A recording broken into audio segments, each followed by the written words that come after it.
Bom, é um desafio. Eu tenho o quê? Meia hora? 40 minutos? Não, porque eu quero abrir para vocês. Eu acho que o mais importante vai ser as perguntas que vocês vão me fazer. Porque vão ser perguntas certamente focadas, específicas e tal.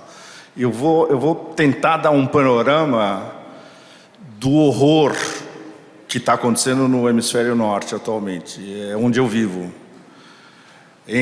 Basicamente eu vivo entre a Europa e a Ásia há 28 anos, provavelmente. Mais 70% do tempo na Ásia, 30% na Europa. Ninguém jamais poderia esperar que a gente fosse chegar a uma conjunção histórica como que a gente está vivendo agora, relembrando o fascismo nunca mais. Não, o fascismo está vivo e está na Europa Oriental.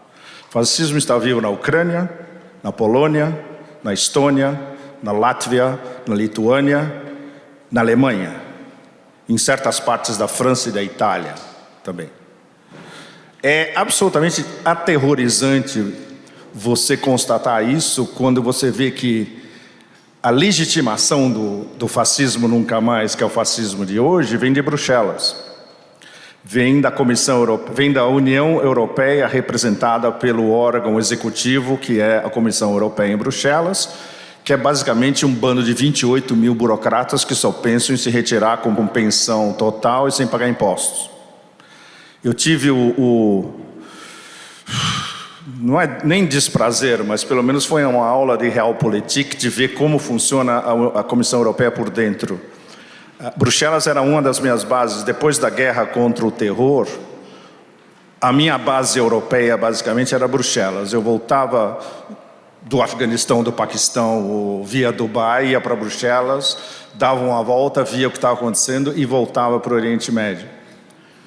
E você vendo de como funciona por dentro essa estrutura kafkiana, burocrática da comissão, você entende por que essa legitimação do fascismo, que é apoiada pela cultura de cancelamento, é apoiada por sanções infinitas, é apoiada por um bando de quintas colunas, basicamente, do Império, e que são quintas colunas de facções do Império.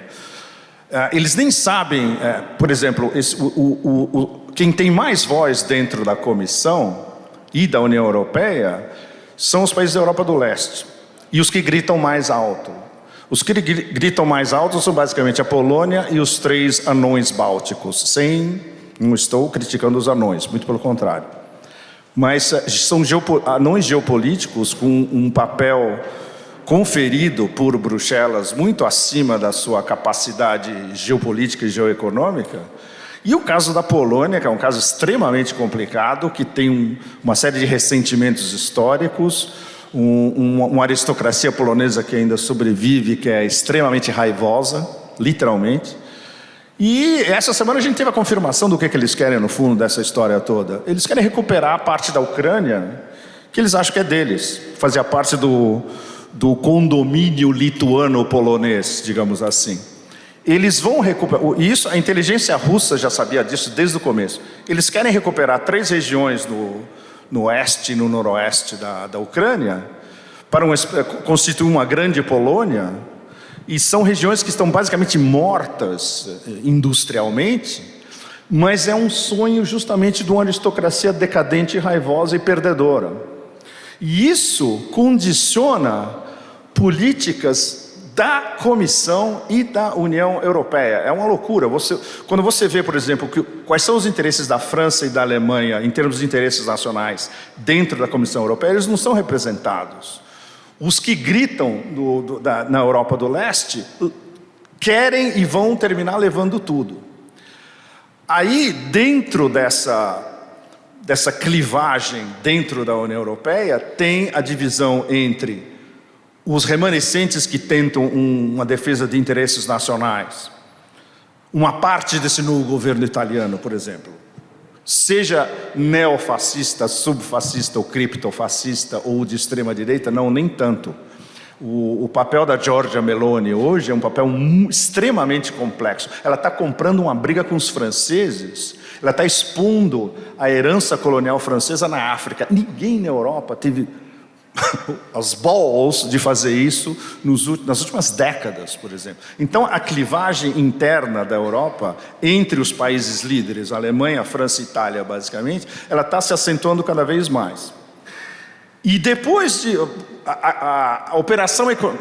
Eu tenho que falar em operação militar especial.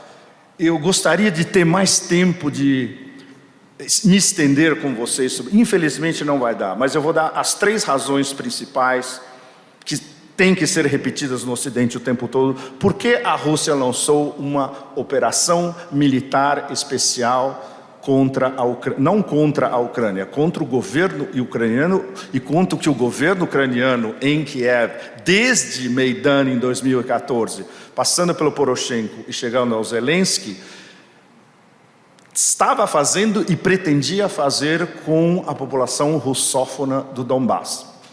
Isso foi algo que eu consegui entender por dentro quando eu fui para Donetsk em 2015. E eu passei o tempo todo conversando com todo mundo, desde os representantes de Donetsk até cossacos no meio da estepe, literalmente. E aí você tem uma imagem real do que era a vida na Ucrânia antes de 2014, como o Maidan foi provocado por agentes externos, basicamente trabalhando para o Império, e trabalhando, veja bem, super importante, para a administração Obama. Vocês lembram muito bem quem era o vice-presidente de Obama. Não preciso entrar mais em detalhes, certo? E o mais importante é que os russos, em 2014, eles tinham a opção de impedir Maidan. Eles não interferiram. Eles viam o que estava acontecendo em Kiev como um problema interno ucraniano que seria resolvido pelos próprios ucranianos. Só que depois do golpe em 2014, eles viram a emergência justamente de um regime neofascista, especialmente neonazi, e sem disfarces nenhum, porque todos os principais órgãos militares e batalhões da Ucrânia, trabalhando junto com o SBU, que é o Serviço de Inteligência Ucraniano, são neonazis. O mais famoso, que vocês todos conhecem, é o Azov. E toda aquela história de Mariupol, que eles estavam se refugiando em Mariupol, até que Mariupol foi finalmente liberado. Os russos em 2014, isso é uma coisa que se conversa com analistas russos independentes, não é que eles sejam putinistas, mas eles têm uma análise civilizacional, geopolítica extremamente aguda, levando em conta o passado milenar da civilização russa. Esse acoplamento cultural entre a Ucrânia e a Rússia e as relações da Rússia com a Europa, inclusive desde o Peter the Great, na verdade, mas especialmente depois das 2 tentativas frustradas dos europeus de conquistarem a Rússia. Vocês todos conhecem, Napoleão e Hitler. E agora eles veem uma terceira. E é uma terceira invasão in progress, digamos, incipiente, mas ela não é disfarçada. Ela pode vir diretamente do Império Americano, mas distribuída entre vários países europeus que veem os russos, basicamente por um processo de russofobia que se estende por séculos, como eslavos inferiores. O meu amigo The Saker, que é um russo da velha aristocracia White Russian, exilado dos Estados Unidos, ele nasceu na Suíça, ele cunhou para mim a melhor expressão de como os europeus ditos civilizatórios e os americanos, especialmente da elite dominante de Nova York e Washington, eles chamam os russos white niggers, negros brancos. E na verdade, se você fala com a elite dominante americana e a elite dominante em Bruxelas, eles veem os russos como negros, brancos, eslavos e inferiores. E por que eles têm todos esses recursos naturais? Por que eles têm esses 50 milhões de fusos horários? Porque eles têm todos os minerais, rare earths, óleo, gás, tudo. E nós não. Nós precisamos, nós somos a civilização. Nós temos a renascença, o iluminismo e tudo. Então, essa russofobia entranhada é um fenômeno que os intelectuais europeus, sejam os, digamos, estamos falando do altíssimo nível, entre alemães e franceses, por exemplo, eles se recusam a reconhecer. Você não vê um debate desse de nível nos grandes jornais alemães, por exemplo, Die Welt, Frankfurter Allgemeine, no Le Monde, etc. Eles jamais vão discutir isso. Porque os herdeiros do Renascimento e do Iluminismo, claro, nós somos superiores por definição, é um ato divino, na verdade. É como eles se veem, a imagem que eles se veem no espelho não admite o outro, e todos os outros são inferiores. Essa além de patética definição do Borrell, que é um político de quinta, dizendo que nós somos o jardim e o resto é a selva, mas isso foi extraordinário porque refletiu diretamente o que eles, a psique da dita elite europeia. É assim que eles veem o resto do mundo, inclusive nós todos na América Latina, a África inteira, certamente uma boa parte da América do Norte também para eles, toda a Ásia e a Eurásia inteira, especialmente Rússia e China. Porque a russofobia entranhada na psique dessas elites é tão forte quanto a sinofobia. E nos últimos anos, forçada pelos Estados Unidos, a iranofobia. Então a gente junta russofobia, sinofobia e iranofobia, a gente vê quais são os três poderes mais fortes desse processo em andamento da unificação e integração euroasiática. Quem são? Rússia, China e Irã. Não é um acaso. Não é um acaso porque esses são três soberanos. E esses três soberanos, pela primeira vez nos últimos 4 séculos, talvez 2 séculos e meio, mas vamos por 4 séculos, estão desafiando essa autoimagem refletida no espelho de diálogo entre si, sem excluindo o outro, desses descendentes do Renascimento e do Iluminismo que se acham superiores ao resto do planeta inteiro. E esse é o tema central da operação militar especial, não guerra, eu vou voltar ao tema daqui a pouco, entre OTAN e Rússia. Não é Rússia e Ucrânia, não é eslavos contra eslavos. São eslavos que foram manipulados por essa elite ocidental para minar a estabilidade dos eslavos russos. Essa é a principal história. E isso é manipulado via a OTAN. A OTAN, basicamente, é um quintalzinho americano. Muito pouca gente no Ocidente sabe como funciona a OTAN. A OTAN, todas as decisões principais militares são tomadas em Washington. O comandante-geral da OTAN é sempre um general americano. O secretário-geral da OTAN é um europeu cooptado, um quinta coluna. Por exemplo, antes do Stoltenberg, norueguês, era o Fogh Rasmussen, dinamarquês. É a mesma coisa. O Rasmussen era um cão de guarda muito pior ainda comparado com o Stoltenberg. O Stoltenberg parece que ele está sempre... A expressão que a gente usa em inglês é o coelho na frente das luzes, né? No meio da estrada. Ele está sempre assim, né?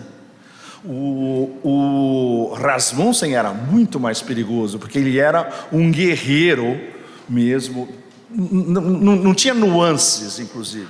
O Stoltenberg às vezes tenta uma nuance diplomática, mas esse é o papel que os americanos querem para o cão de guarda que posa como secretário-geral da OTAN, tomando decisões soberanas. Não, tudo que ele decide foi decidido por Washington e pelos generais americanos em Bruxelas. É assim que funciona. Assim como hoje a decorrência direta desse esquema de funcionamento é a Ucrânia. Todos os generais ucranianos e todo o corpo militar de elite ucraniano foi dizimado pelos russos nesses últimos 8, quase 9 meses. Todas as decisões agora são tomadas por generais, coronéis, capitães da OTAN e todo mundo que está em Kiev, nas células decisórias em Kiev, são todos europeus. E isso foi confirmado agora há pouco, várias vezes, por correspondentes militares russos no terreno que interceptam comunicações. Eles estão com várias unidades no terreno e eles interceptam as comunicações do outro lado. Claro, é o que todo mundo faz. Por exemplo, para contar um fato anódino para vocês, mas engraçado, quando eu estava no Afeganistão, junto com os mujahedins, e do outro lado estava teoricamente a Al-Qaeda e o Osama Bin Laden, que a gente não sabia na época, mas ele já tinha fugido para o Paquistão pelas montanhas, fazendo um trek de 50 quilômetros pelas montanhas. Os mujahedins que estavam com a gente, eles interceptavam as comunicações dos árabes. E você fala, olha, os caras falando árabe. Então, é o que se passa nos fronts. E nesses últimos dias foi confirmado a mais de 100% que todas as comunicações agora, em todos os fronts na Ucrânia, são em inglês, em polonês e, eventualmente, uma outra língua latino-europeia. Não, ninguém mais fala russo e ucraniano. Ou seja, todo mundo que está no front e tomando decisões e comandando batalhões, são todos da OTAN. Ou seja, a guerra Rússia-OTAN agora, ela é gráfica no terreno. E não tem mais como nem a OTAN, nem a União Europeia, nem a Comissão disfarçarem isso. E eles estão chegando a um ponto de desespero com os famosos fatos no terreno. O que os fatos no terreno estão mostrando desde fevereiro? Que os russos no começo achavam que isso poderia ter se resolvido em 2 semanas. Ou seja, isso é importantíssimo reconhecer, a inteligência deles no terreno não era 100%, foi falha. Eles corrigiram, foram corrigindo aos poucos o ângulo de tiro. Falaram, bom, vai ser uma guerra longa, mas como a gente vai... A gente não quer destruir a Ucrânia, nós não vamos fazer o choque and awe de 2003 dos americanos em Bagdá, que com o choque and awe eles destruíram toda a infraestrutura do Iraque. Eu vi na minha frente. Toda a infraestrutura do Iraque foi destruída no choque and awe nos primeiros 4 dias, basicamente. Quando você chegava em Bagdá, não tinha mais absolutamente nada. Quando você ia para o norte do Iraque, menos do que nada. Eles destruíram o país inteiro e aí invadiram, entre aspas, e mesmo assim, eles invadiram do Kuwait e subindo pelas zonas xiitas até chegar a Bagdá, e eles encontraram resistência, mesmo tendo destruído o país inteiro e mesmo tendo um exército super mal equipado.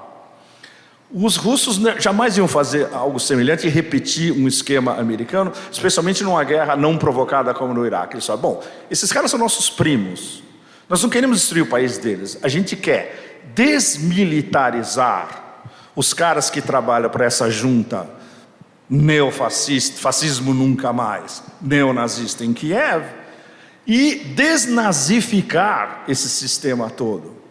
O que eles não perceberam desde o início é que isso implica uma coisa, infelizmente implica, câmbio de regime, que é uma noção americana.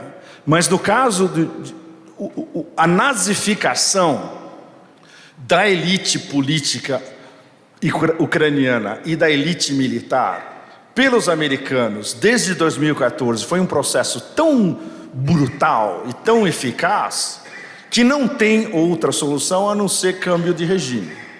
Então, a partir do momento que eles chegaram a essa conclusão, como nós vamos fazer esse câmbio de regime? A gente pode eliminar o regime em 10 minutos. Nós temos as armas supersônicas, hipersônicas suficientes para acabar com essa história assim. A gente pode fazer a médio prazo, que é o que eles estão fazendo agora. Ok, vocês provocam atentados terroristas contra a Federação Russa, contra a ponte da Crimeia, contra os Nord Stream 1 e 2, contra a frota russa no Mar Negro, tá bom, nós vamos responder diretamente contra vocês. Nós vamos atacar a sua infraestrutura energética, porque a infraestrutura energética serve para o sistema militar e para a distribuição do sistema militar pelo país. É o que eles estão fazendo agora. Eles podem fazer isso, como estão fazendo no momento, paulatinamente, ou encerrar também em 10 minutos. E aí é que entra o que a gente qualifica de ambiguidade estratégica dos russos. Eles têm tantas opções de fazer isso em mínimo, curto, médio ou longo prazo, que isso gerou um freak out, na verdade, um enlouquecimento paulatino, não só das elites europeias, como dos americanos também, que é a razão porque os americanos estão tentando um cessar-fogo. Jake Sullivan, como disse o Leonardo, que vem ao Brasil a semana que vem, ele foi... Bom, na verdade, essa decisão não vem do Biden, porque o Biden, como você sabe, é um boneco que não consegue nem ler um teleprompter. O Biden, entre aspas, como a gente conversa entre analistas, etc., é um combo, é um conglomerado.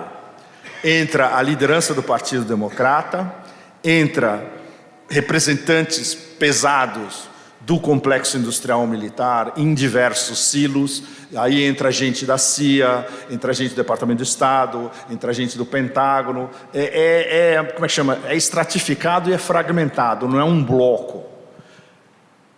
Sistema financeiro, super importante, e financiadores por trás que querem um mundo diferente, como a nossa cópia escarrada do Dr. No, do James Bond, do Klaus Schwab, falou exatamente há 2 semanas no G20 de Bali, no B20, que é o Business Forum aliado ao G20. O Klaus Schwab foi lá, ele fez uma fala curtíssima, mas aterrorizadora. Basicamente ele dizendo, nós estamos trabalhando por um mundo que está mudando e nós vamos mudar o mundo. Nós, como vocês sabem, é Davos, o Fórum Econômico Mundial, e quem está por trás de Davos e Fórum Econômico Mundial, que são grandes fortunas americanas da costa leste, desde Rockefeller até aquele famoso R, que eu não posso pronunciar o nome, senão vem um míssil na minha cabeça, BlackRock, Vanguard, State Street, JP Morgan, Citibank, Bank of America, ou seja, o conglomerado financeiro que está na raiz do sistema financeiro internacional, que controla o sistema financeiro internacional, e no caso da BlackRock, controla governos. A BlackRock controla uma boa parte do governo americano, e no caso, por exemplo, da França, a BlackRock controla o governo Macron, diretamente. O Larry Fink vai no Élysée e dita para o Macron qual vai ser a sua política econômica. É assim que funciona. Isso você não vai ler no Le Monde, evidentemente, mas é assim que funciona. Então são esses caras que estão por trás de toda essa história. Ou seja, eles achavam que a guerra na Ucrânia, ou seja, transformando as provocações contínuas em cima da Rússia para forçar a Rússia a fazer o que eles fizeram em fevereiro. Aí eu vou ter que voltar de novo, eu tenho que dar as 3 razões principais. Ok, eu vou me cortar e dar as 3 razões principais. Por que teve a operação militar especial na Rússia em fevereiro? 3 razões principais. Uma, a inteligência russa sabia que tinha laboratórios de armas biológicas na Ucrânia, assim como tinha na Geórgia. E eles tinham que fazer alguma coisa o mais cedo possível. Se eles conseguissem aperfeiçoar uma arma biológica à la Covid, por exemplo, e soltar em cima da população russa. E isso já estava estabelecido. Razão número 1. Razão número 2. A inteligência russa tinha 95% de certeza de que a OTAN estava preparando uma blitzkrieg contra as populações russófonas no Donbass, em Donetsk e em Lugansk, eles tinham tropas na linha de contato que iam de 60, 80 a 100 mil ou até mais. E os russos estavam monitorando tudo isso porque eles têm a melhor, reconhecimento de satélite de toda essa região. Então o Narishkin, que é o chefe da inteligência russa externa, e os caras do GRU, que é a inteligência militar, eles chegaram para o Putin e falaram, olha, vai sair uma blitzkrieg, a gente não tem a data certa, pode ser no começo de fevereiro, pode ser no meio, pode ser no fim, pode ser em março. Então essa era a razão número 2. Ou seja, os russos estavam pensando, e no final foi o que eles fizeram, eles adotaram um conceito que está apoiado e ratificado pela ONU, responsabilidade de proteger. R2P, Responsibility to Protect, responsabilidade de proteger, que é exatamente o que os americanos invocaram na invasão da Líbia. E a Rússia na época cometeu um erro brutal, que foi se abster dessa decisão, e a abstenção russa permitiu que os Estados Unidos lançassem a operação da Líbia. Isso é extremamente importante porque criou um precedente baseado em responsabilidade para proteger. Então, qualquer crítica que venha do Ocidente contra a Rússia em relação ao que eles fizeram lançando a operação especial em fevereiro, eles podem responder: escuta, nós estamos fazendo o que a ONU legitimou na Líbia. A gente está... a nossa responsabilidade de proteger uma população russófona que estava a ponto de sofrer uma blitzkrieg e teria vítimas civis de centenas de milhares, possivelmente.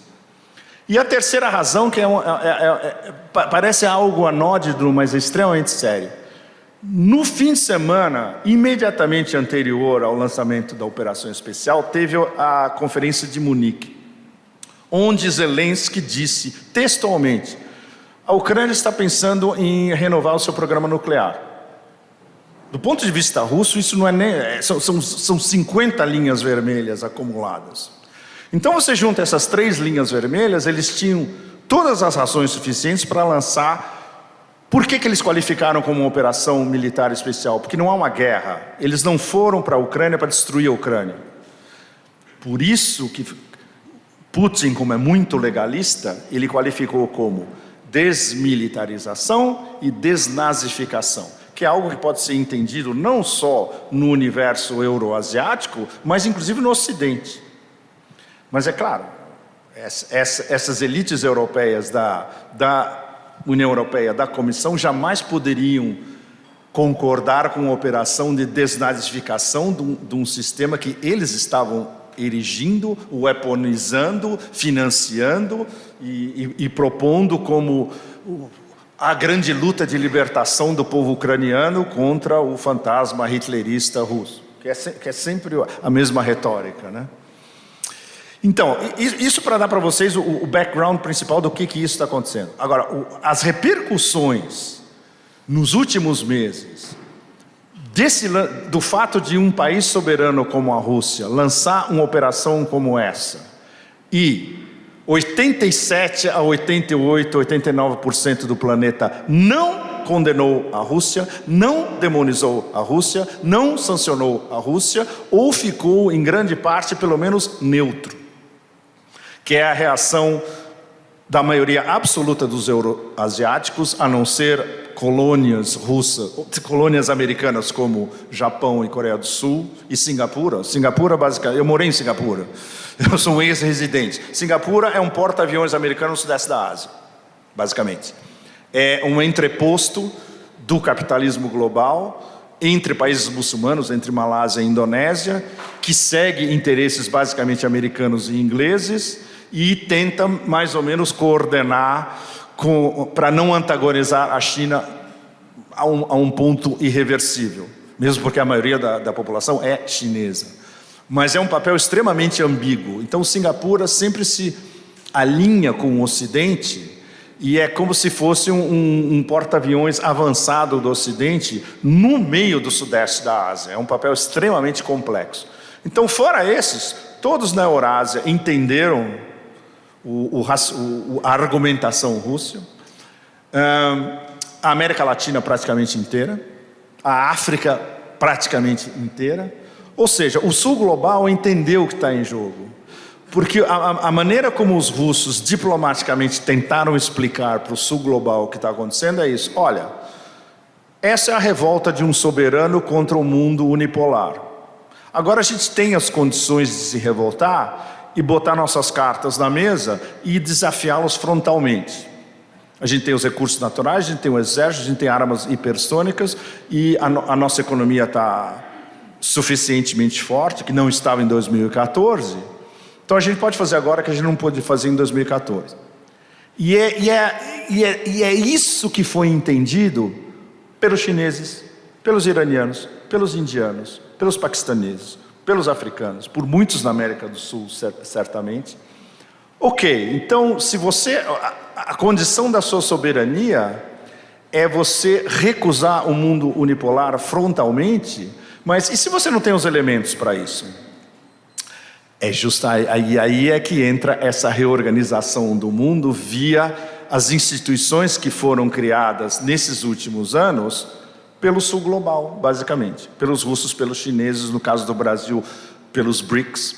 Então, o que a gente vê agora como digamos, a vingança, entre aspas, não de um ponto de vista violento, mas a vingança histórica, no caso da Eurásia, dos países que a gente chama Heartland, o coração da terra dentro da Eurásia. Por exemplo, a China, a Rússia e o Irã estão no coração da Eurásia em diversas partes.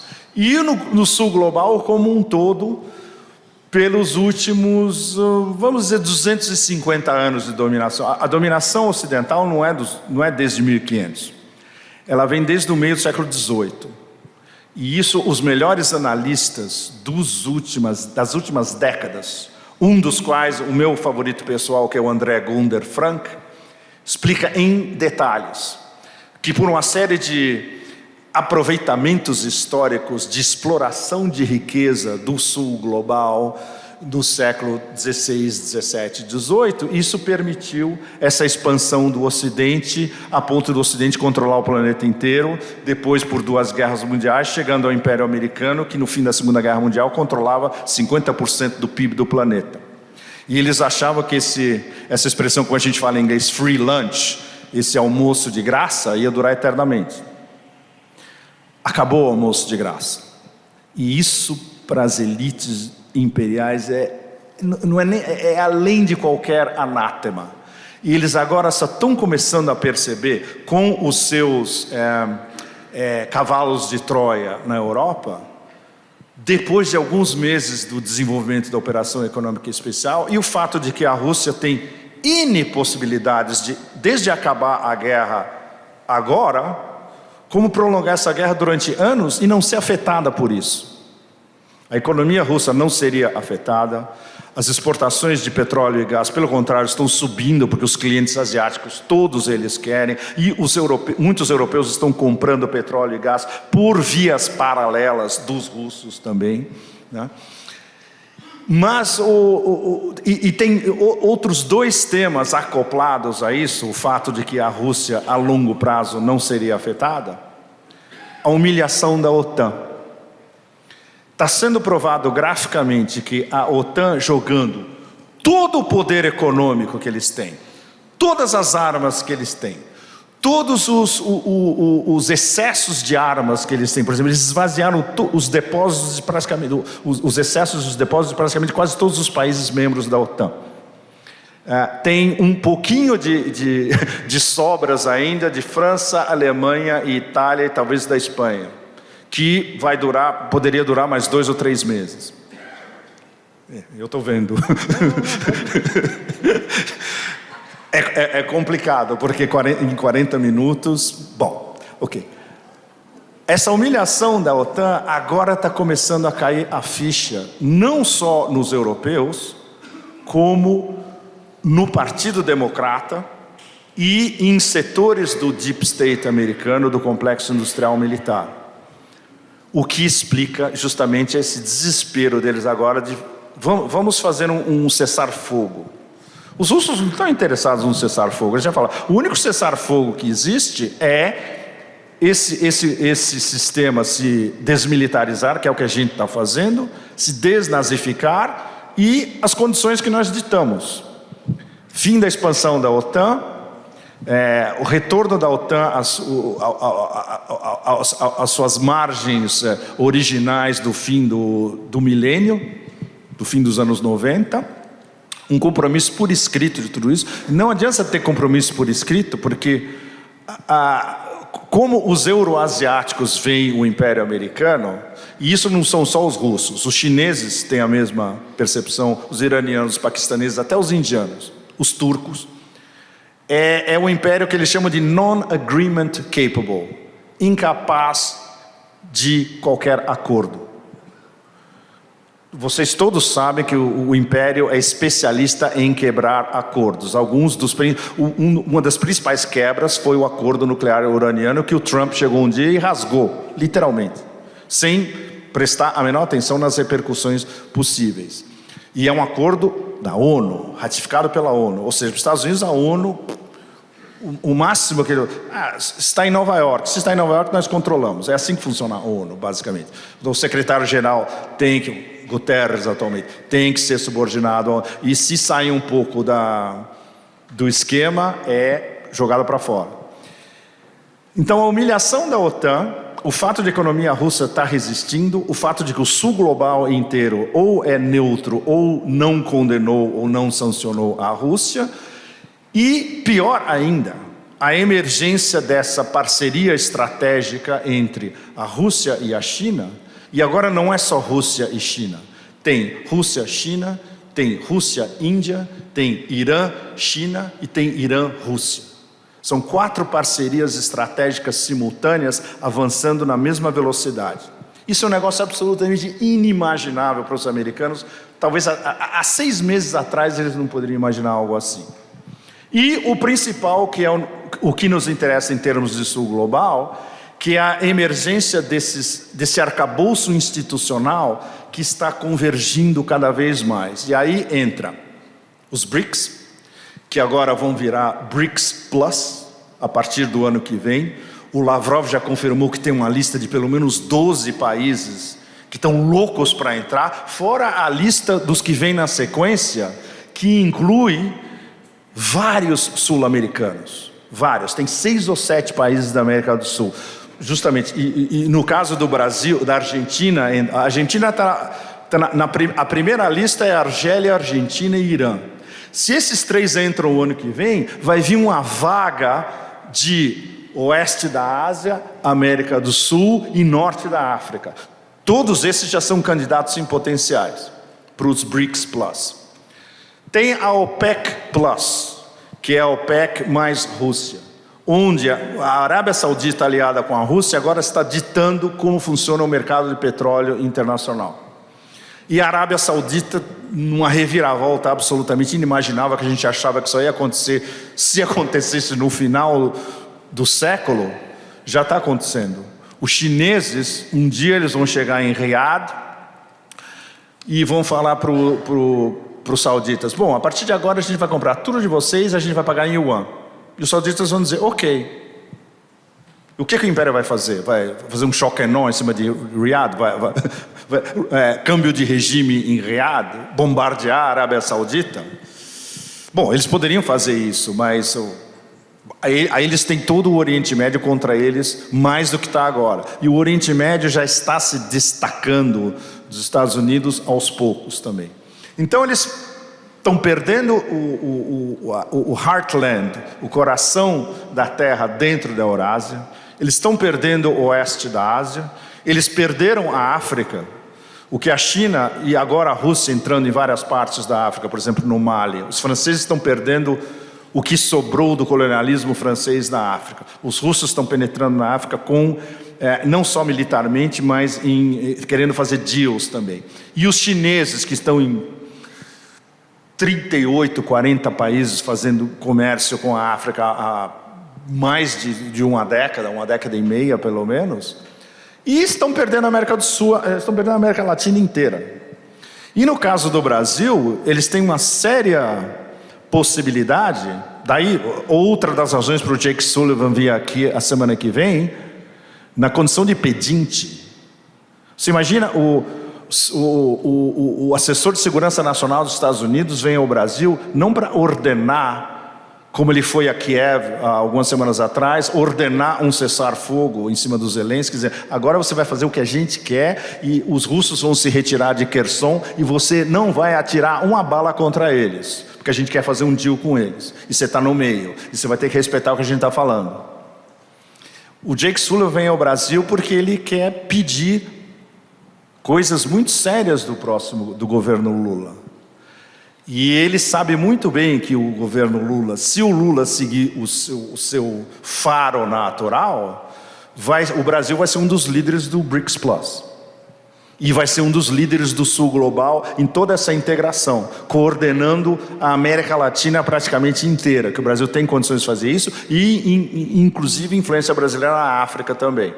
O Brasil é um líder natural do sul global, assim como a China, a Rússia e o Irã nas suas esferas, como a Turquia, que provavelmente... A Turquia é muito interessante, eles jogam dos dois lados, mas cada vez mais o Erdogan sabe que o futuro dele não é como uma não potência de segunda admitida à União Europeia, que eles nunca vão ser admitidos, não é como membro da OTAN, mas é no trem-bala euroasiático. E, claro, respeitando a especificidade do mundo turco, que é a história sensacional, que pena que a gente não tem tempo para falar, sobre a organização dos estados túrquicos, que é um negócio que eles levam muito a sério, que é a penetração da cultura turca e do comércio turco na Ásia Central, especialmente. Estou fechando. Desculpe. Bom, se deixar vai um trem-bala que não acaba nunca. Bom, então vocês imaginam essas elites que, desde o final da Segunda Guerra Mundial, viviam nesse almoço libérrimo e facílimo, onde eles podiam escolher qual era o prato do dia, a entrada, o aperitivo, etc., em qualquer lugar do mundo, e perdendo guerras, né? Isso é o que é o mais extraordinário. Não é que eles estavam ganhando guerras, eles foram expulsos do Afeganistão.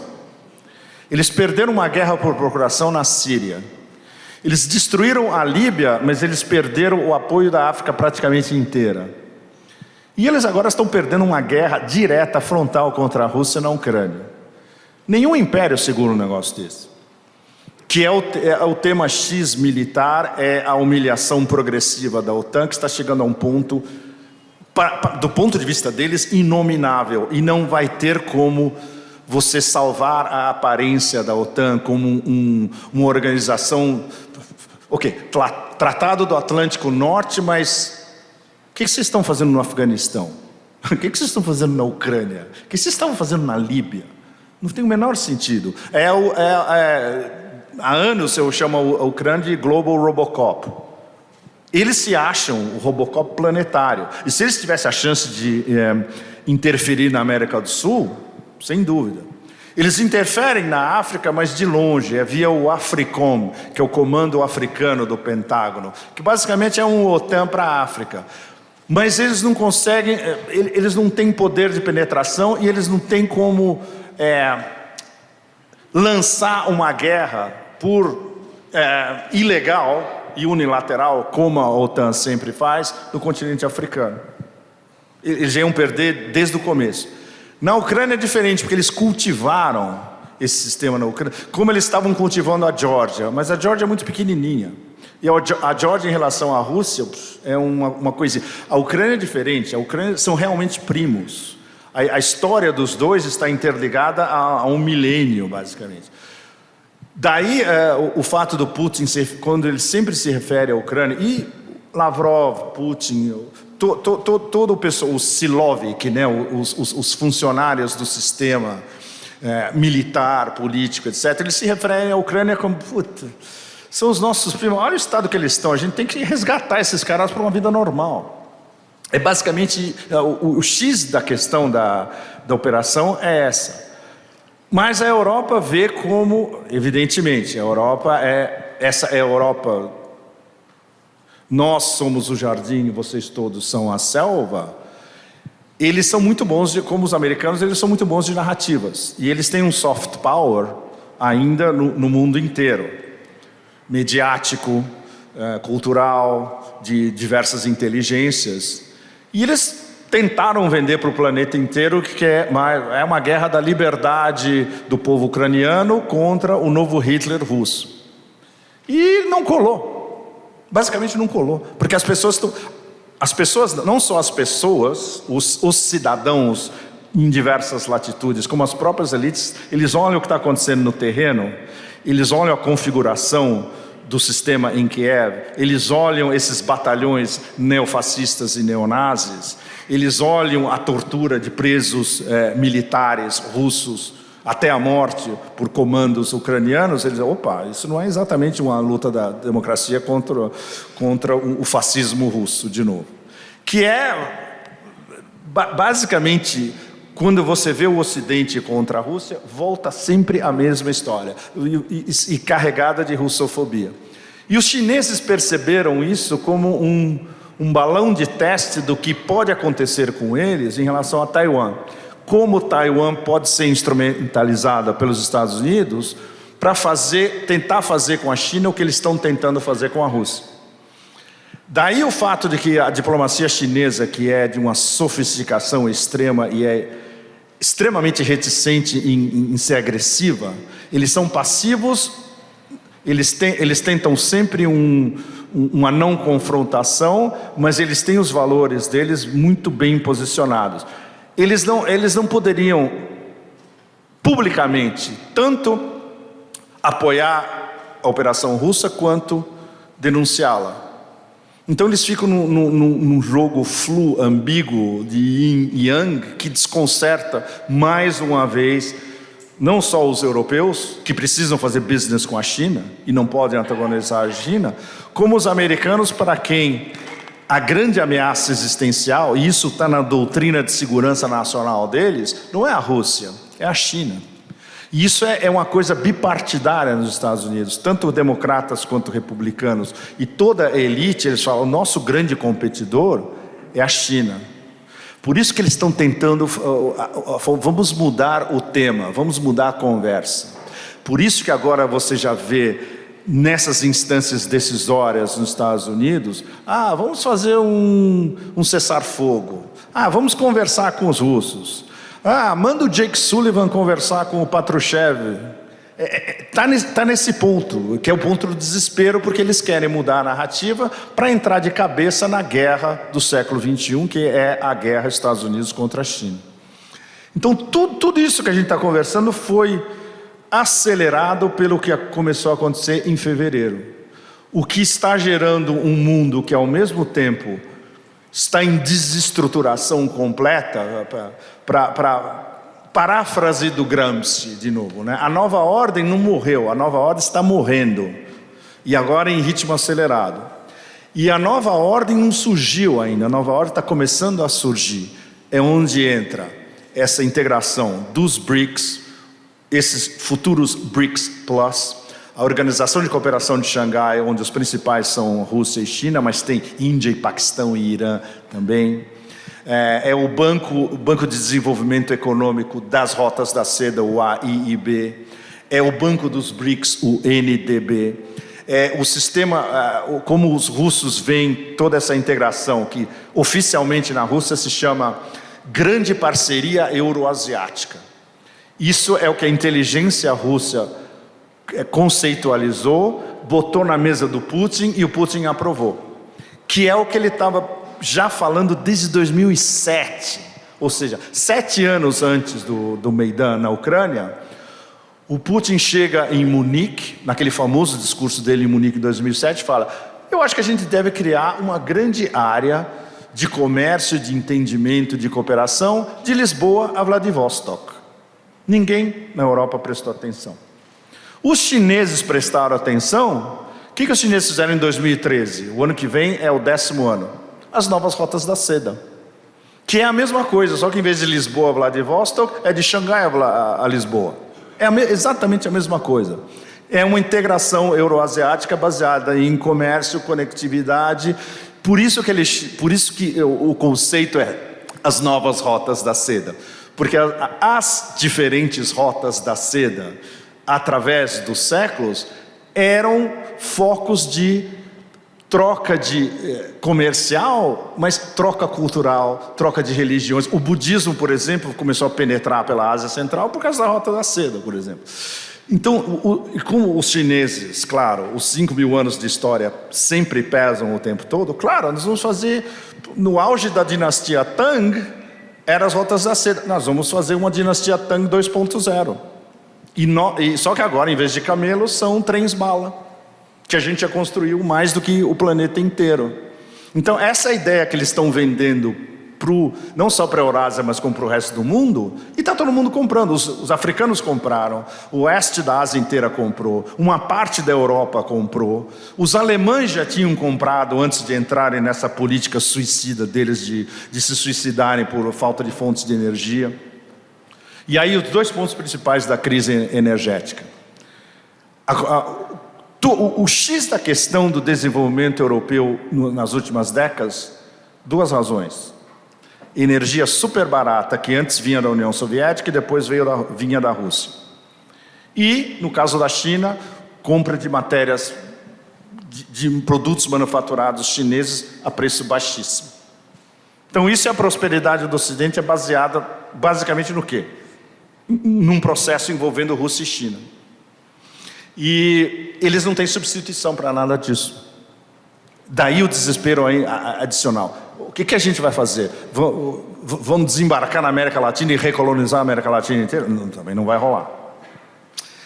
Então, esse contraste entre o desespero das elites que estão mergulhando num buraco negro e a emergência desse novo mundo é possível de integração, não só da Eurásia, mas da Eurásia com a África e com a América Latina, é o que torna a nossa época, no momento, talvez a época mais convulsionada, mas mais cheia de possibilidades de uma real mudança dos últimos séculos, inclusive.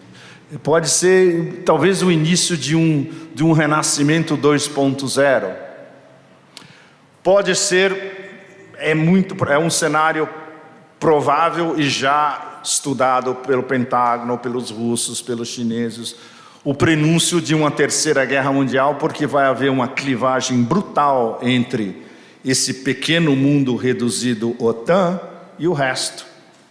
Então, a guerra não vai ser só OTAN contra a Eurásia, a guerra vai ser Império e OTAN contra o resto do mundo, contra 87, 88% da população global. Então, é esse ponto que a gente está agora, e é esse mundo que o presidente Lula vai ter que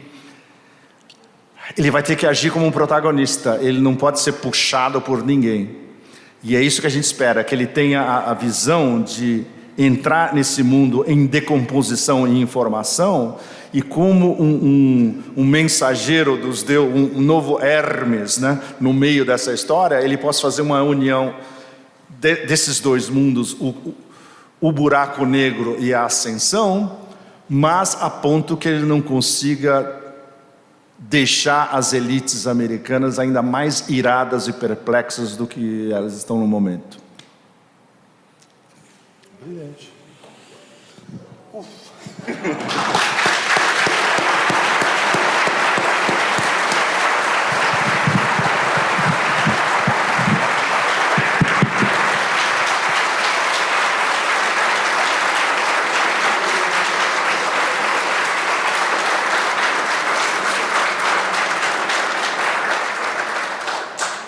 Fantástico, Pepe. Eu queria te agradecer pela aula, pela exposição.